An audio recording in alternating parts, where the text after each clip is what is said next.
సూర్యం గారు,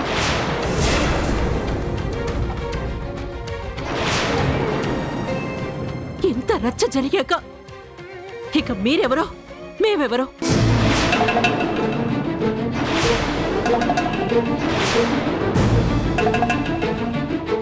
ఇంకెప్పుడు మీ మొహాలు మాకు చూపించకండి. వెళ్ళండి. అలాగే వదిన, తెగదెంపులు మీరు ఎప్పుడో చేసుకున్నారు. ఆ మాటనిప్పుడు మీ నోటితోనే చెప్పారు, అంతేగా?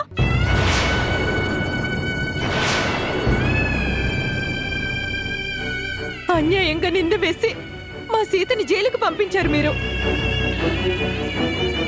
అయినా పర్లేదు జానకి, మంచి చెడుల పోరాటంలో చివరికి గెలిచేది మంచి. పద, ఇలాంటి మనుషుల మధ్య మనం ఒక్క క్షణం కూడా ఉండకూడదు.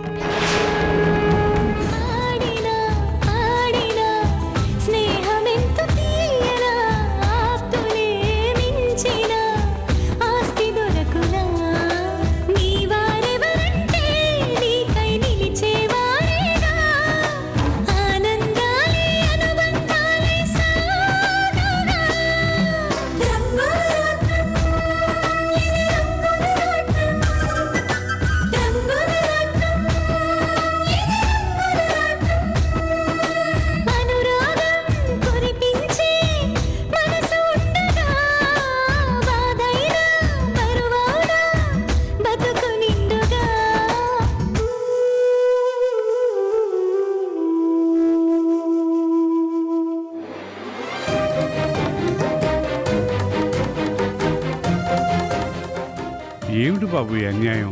మహాలక్ష్మి జైల్లో ఉండడం ఏంటి? మహాలక్ష్మికి చాలా అన్యాయం జరిగింది బాబు. పాపం తన పరిస్థితి తలుచుకుంటేనే జాలేస్తుంది. ఇదంతా ఎలా జరిగిందో నాకు ఇప్పటికి అర్థం కావడం లేదండి. ఒక్క 5 మినిట్స్లో మొత్తం రివర్స్ అయిపోయింది. బాబు, మీరు మహాలక్ష్మి కలిసి నా కూతురు పెళ్లి జరిపించారు. మీ ఇద్దరూ పెళ్లి చేసుకోవాలని, మీ జంట సంతోషంగా ఉండాలని నేను ఎన్నోసార్లు అనుకున్నాను. మీ ఇంట్లో వాళ్ళకి చెప్తానన్నారు కదా, మరి ఎందుకు చెప్పలేదు? చెప్పాలని, అందరి ముందు సీతని మా అమ్మా నాన్నలకి పరిచయం చేయాలని ఆ రోజు ఫంక్షన్కి తీసుకొచ్చాను. పెళ్లి రోజు కాబట్టి అమ్మా నాన్న మంచి మూడ్లో ఉండగా సడన్గా వాళ్ళకి సీతను చూపించి సర్ప్రైజ్ చేయాలని వెయిట్ చేశాను. కానీ ఈలోగానే అంత గొడవ జరిగిపోయింది. ఎవరో కావాలని మహాలక్ష్మిని బ్లేమ్ చేయాలని ఆ ప్లాన్ వేశారు. ఎవరో ఏమిటి బాబు, ఖచ్చితంగా పనిచేసింది ఆ స్వప్న మహేశ్వరి వాళ్ళే.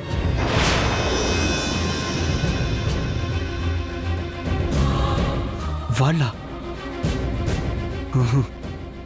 నేను మహాలక్ష్మిని ప్రేమిస్తున్న సంగతే వాళ్ళకి తెలీదు. అలాంటప్పుడు ఆ పని వాళ్ళెందుకు చేస్తారు? మీకు తెలియదు బాబు, ఆ మహేశ్వరి ఒక జుత్తులు మారి నక్క. అవకాశం దొరికితే కాటు వేయడానికి సిద్ధంగా ఉండే తాచుపాము. తల్లికి ఏమాత్రం తీసుకోని వంకర బుద్ధి ఆ స్వప్నది కూడా. నువ్వనుకున్నట్టు మహాలక్ష్మి అంత మంచిది కాదురా. తన క్యారెక్టర్ కూడా అంత మంచిది కాదురా. ఆ మహాలక్ష్మి నీకు కరెక్ట్ కానే కాదు. గుర్తొచ్చింది అంకుల్, మహాలక్ష్మి చెడ్డది అని మా అమ్మకు నూరిపోయాలనుకునేది వాళ్లే. ఇప్పుడు ఆ పని చేసింది కూడా ఖచ్చితంగా వాళ్ళై ఉంటారు. ఆలోచిస్తుంటే నాకు క్లియర్గా అర్థమవుతుంది. మా అమ్మా నాన్నల ముందే సీతను ఒక దొంగలా నిలబెట్టారంటే డౌట్ లేదు, ఇది ఖచ్చితంగా వాళ్ల పని. కరెక్టే బాబు, కానీ వాళ్లే ఈ కుట్ర చేశారని ఎలా నిరూపిస్తాం? ఒకవేళ నిలదీసినా వాళ్ళు మాకేమీ తెలియదని బుకాయిస్తారు కదా.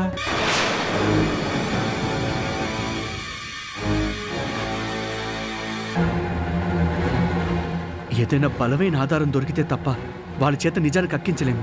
జైల్లో ఉన్న సీతని విడుదల చేయించలేము. ఆధారమా? అదేలా దొరుకుతుంది?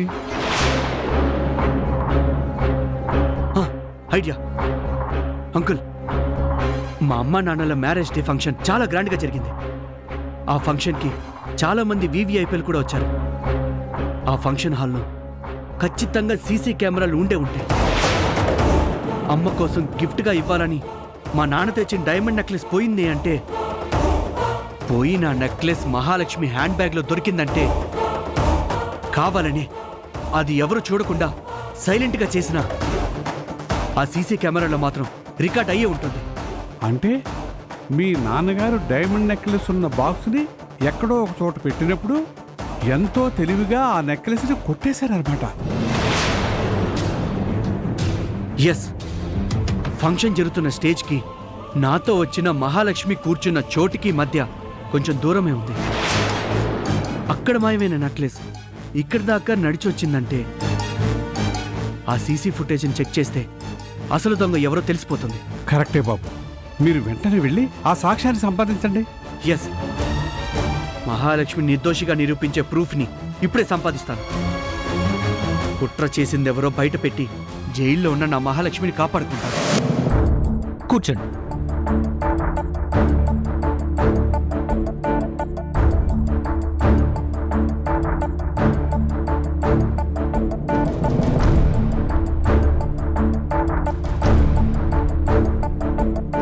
ఇది చూడండి, కెమెరా 2.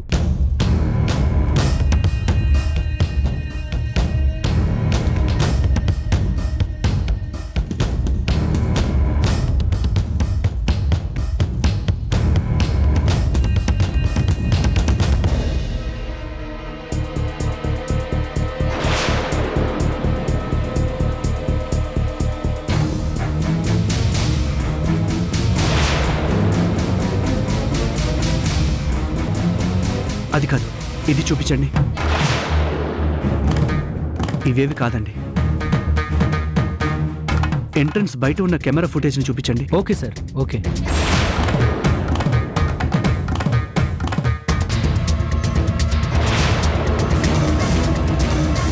ఏమైందండి?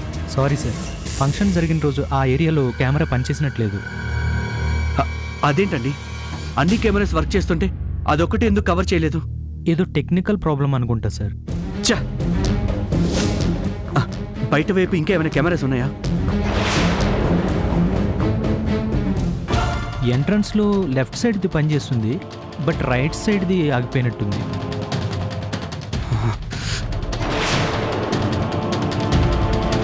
మహాలక్ష్మికి తెలియకుండా తన హ్యాండ్ బ్యాగ్లోకి నెక్లెస్ చేరిందంటే ఖచ్చితంగా ఇది ఎవరో చేసిన కుట్రే. ఆ కుట్రని బ్రేక్ చేసే సాలిడ్ ప్రూఫ్ దొరుకుతుంది అనుకుంటే చా. సార్, ఇంకా విజువల్స్ ఏమైనా చూస్తారా? అక్కర్లేదు, థ్యాంక్ యూ.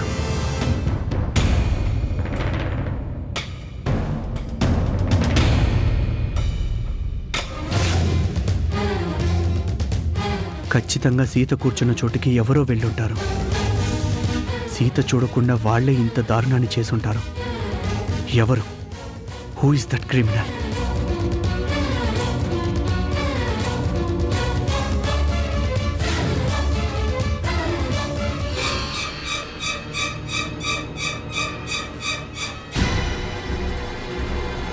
యా, నా జోలికొచ్చినా నా దారి కడ్డొచ్చినా శాల్తీనే లేపేస్తా.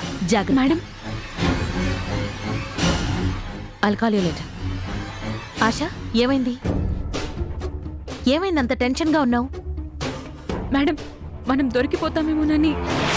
ష్! మెల్లగా మాట్లాడు. మూడో కంటికి తెలిసిందంటే చాలా డేంజర్. అది సరే, అలాంటి డౌట్ నీకెందుకొచ్చింది? మేడం, ఫంక్షన్ రోజు మీరు చెప్పినట్టే నేనే ఆ డైమండ్ నెక్లెస్ని బాక్స్లో నుంచి తీసి ఎవరు చూడకుండా తీసుకెళ్లి ఆ సీత హ్యాండ్ బ్యాగ్లో పెట్టాను కదా. అవును, అదంతా అప్పుడే అయిపోయింది కదా. ఆ మహాలక్ష్మి జైల్లో కూర్చుంది. ఇంకా ఇప్పుడు నీకెందుకు భయం? అది ఎవరన్నా అప్పుడు నన్ను చూసారేమోనని. నాన్సెన్స్. ఎవరైనా చూసుంటే అప్పుడే నీ పేరుని చెప్పేవాళ్ళు కదా. అది కాదు మేడం, ఆ ఫంక్షన్ హాల్లో చాలా చోట్ల సీసీ కెమెరాస్ ఉన్నాయి. ఖచ్చితంగా ఏదో ఒక దాంట్లో మీరు నాకు సైగ చేయడం, నేను ఆ నెక్లెస్ని సీత బ్యాగ్లో వేయడం రికార్డ్ అయ్యే ఉంటుంది.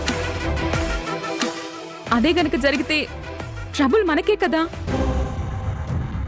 అటు మహాలక్ష్మిని రఘు వాళ్ళు ఎలాగైనా సేవ్ చేయాలని ఆ సీసీ ఫుటేజ్ కోసం వెతికారంటే అడ్డంగా బుక్ అయిపోతాం మేడం. వాటర్ తాగు, టెన్షన్ తగ్గుతుంది.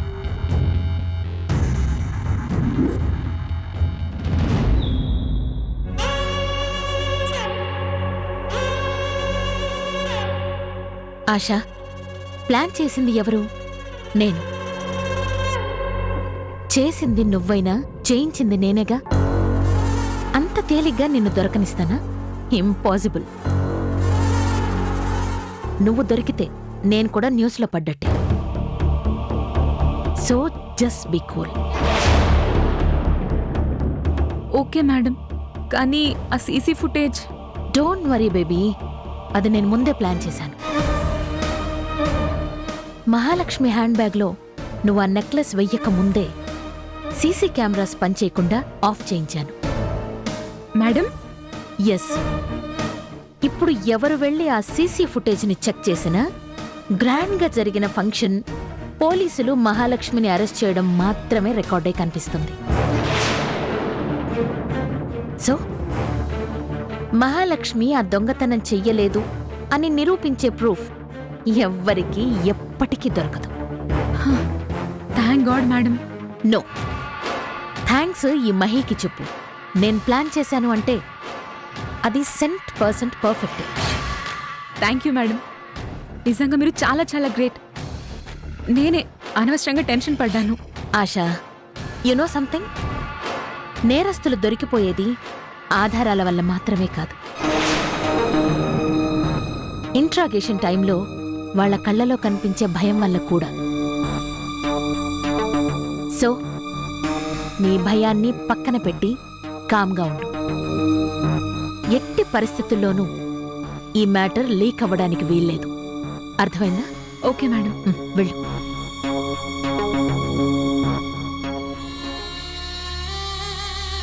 ఏయ్ మహాలక్ష్మి, నువ్వు నిరపరాధివి అని నిరూపించే ఎలాంటి ఆధారాన్ని ఈ జన్మకి సంపాదించలేవు. ఆ జైలు గోడల మధ్య కూర్చొని కుళ్ళి కుళ్ళి ఏడుస్తూ నువ్వు శిక్షని అనుభవించక తప్పదు.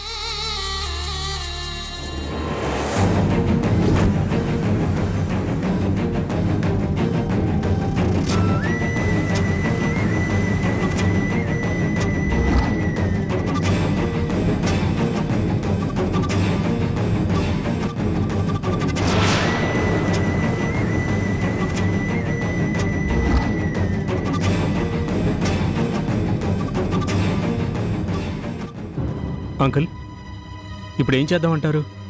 అదే నాకు అర్థం కావడం లేదు. కోట్లు రాగానే ఆ శంకర్కి కళ్ళు నెత్తికెక్కాయి. నన్ను శత్రువులా చూస్తున్నాడు. చివరికి ప్రేమగా అన్నయ్య అని అభిమానించే పూర్ణ కూడా నా మీద కోపంగా ఉంది. అందరూ కలిసి సీత మీద పగబట్టినట్టున్నారు.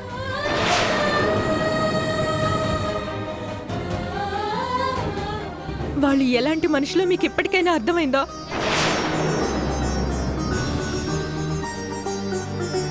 చిన్నప్పుడు సీత కోసం దాచిపెట్టిన డబ్బుల్ని వాళ్ళకిచ్చి సహాయం చేసినందుకు ప్రతిఫలంగా తగిన శాస్తి చేశారు మనకి. ఇదంతా కావాలనే ఆ శంకరే చేయించుంటాడు. ఖచ్చితంగా సీత మీ కూతురే అని తెలుసుకున్నాకే ఇంత కుట్ర చేయించాడు ఒకప్పటి మీ బావ.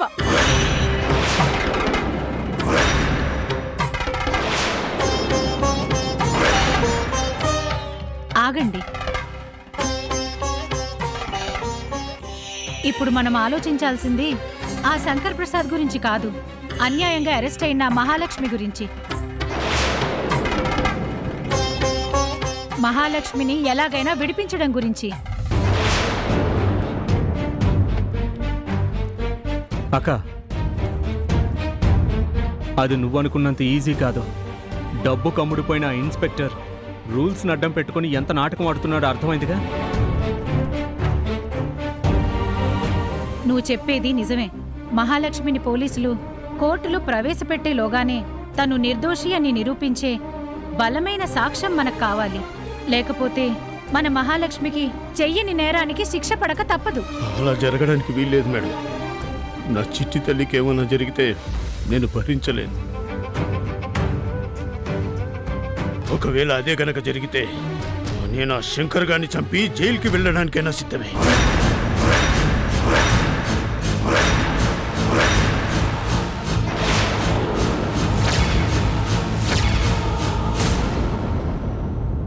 సూర్య విజయం ఆవేశపడకు, నా మాట విను. మహాలక్ష్మి ఎలాంటి పిల్లో, ఆత్మాభిమానంతో బతకడం కోసం ఎంత కష్టపడిందో నాకు తెలుసు.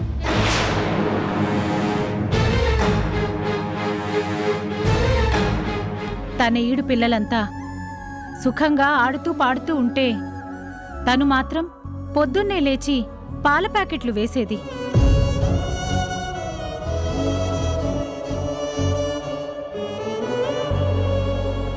కాళ్ళరిగేలా న్యూస్ పేపర్లని ఇంటింటికి తిరిగి సుప్రభాతం అంటూ అందించేది. బాధలని కష్టాలని తనలోనే దాచుకుని ఎదుటిపడ్డ వాళ్ళందరినీ చిరునవ్వుతో పలకరించేది. అలాంటి మహాలక్ష్మి మీద దొంగతనం చేసింది అని అంత అభాండాన్ని వేస్తారా? ఛీ!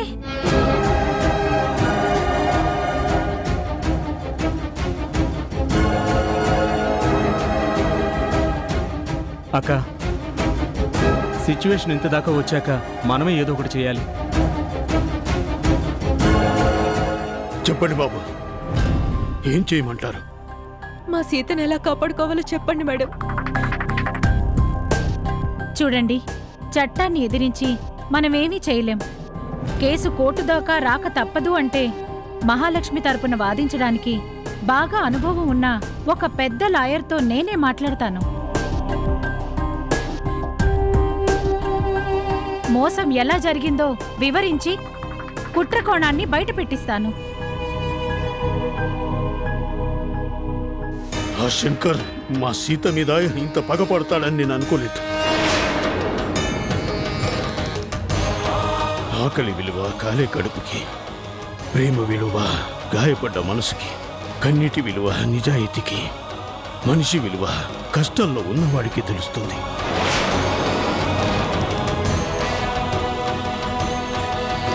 నోట్ల కట్టల కోసం అంతరాత్మని అమ్ముకున్న ఆ నీచుడెవరో తప్పకుండా బయటపడుతుంది.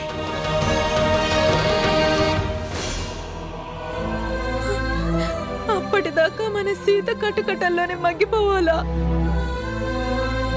జానకి, దిగులు పడకు. మన మహాలక్ష్మిని నిర్దోషిగా విడిపించే బాధ్యత నాది. అలాగేనమ్మా, మీ ప్రయత్నం మీరు చేయండి, మా ప్రయత్నం మేం చేస్తాం.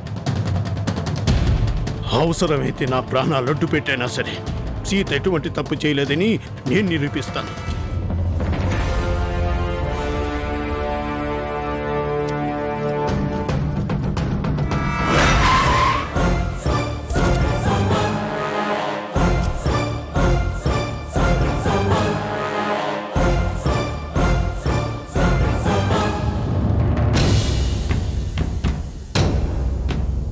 చెప్పిందంతా గుర్తుంది కదా?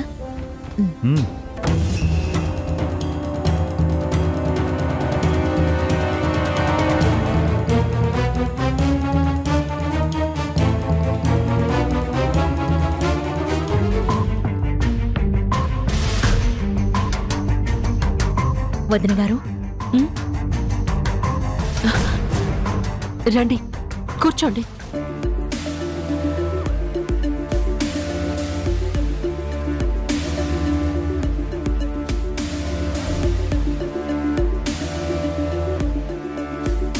ఏంటొదిన గారు, ఇంకా జరిగిన వాటి గురించి ఆలోచిస్తున్నారా? రఘు ఇంటికొచ్చాడమ్మా? లేదు. అంటే ఇంకా అదే మూడ్లో ఉన్నాడా? అవును వదిన గారు, మీ అన్నయ్య గారు నేను ఎంత చెప్పినా వాడు వినడం లేదు. ఇంత జరిగాక కూడా ఆ మహాలక్ష్మి ఎలాంటి తప్పు చేయలేదు అనుకుంటున్నాడు. వాడి కళ్ళ ముందే ఆ పిల్ల బ్యాగ్లోంచి నెక్లెస్ బయట పడ్డాక కూడా నమ్మను అంటే మేమేం చేయాలి? లవ్ ఇస్ బ్లైండ్ అని అందుకే అన్నారు. మీరేం వర్రీ కాకండి. ప్రేమలో ఉన్నప్పుడు అంతే, నిజం అబద్ధంగాను, అబద్ధమే నిజంగాను కనిపిస్తుంది. క్లారిటీ రావడానికి ఎక్స్పీరియన్స్ కావాలి. కూల్గా ఆలోచిస్తే కొంచెం టైం పట్టినా ఆ సీత ఎలాంటిదో రఘుకి తప్పకుండా అర్థమవుతుంది. ఎనీవే మనం కోరుకున్నట్లే ఇప్పుడు ఆ మహాలక్ష్మికి రఘుకి మధ్య దూరం పెరిగింది. అది చాలు.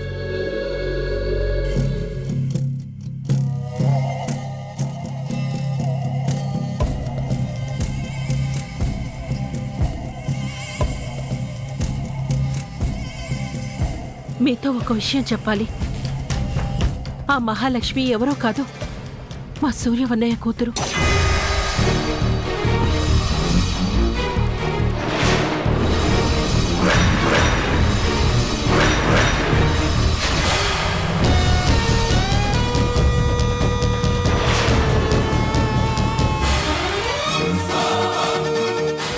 ఏంటి వదిన గారు, ఆ మహాలక్ష్మి?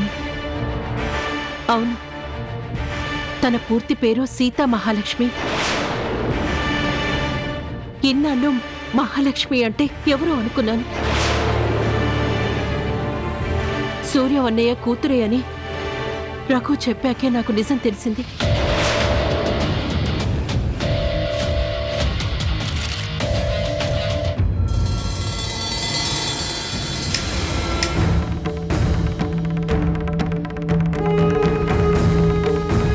చూసావా నీ ప్రేమ నిన్ను ఎక్కడికి తీసుకొచ్చిందో?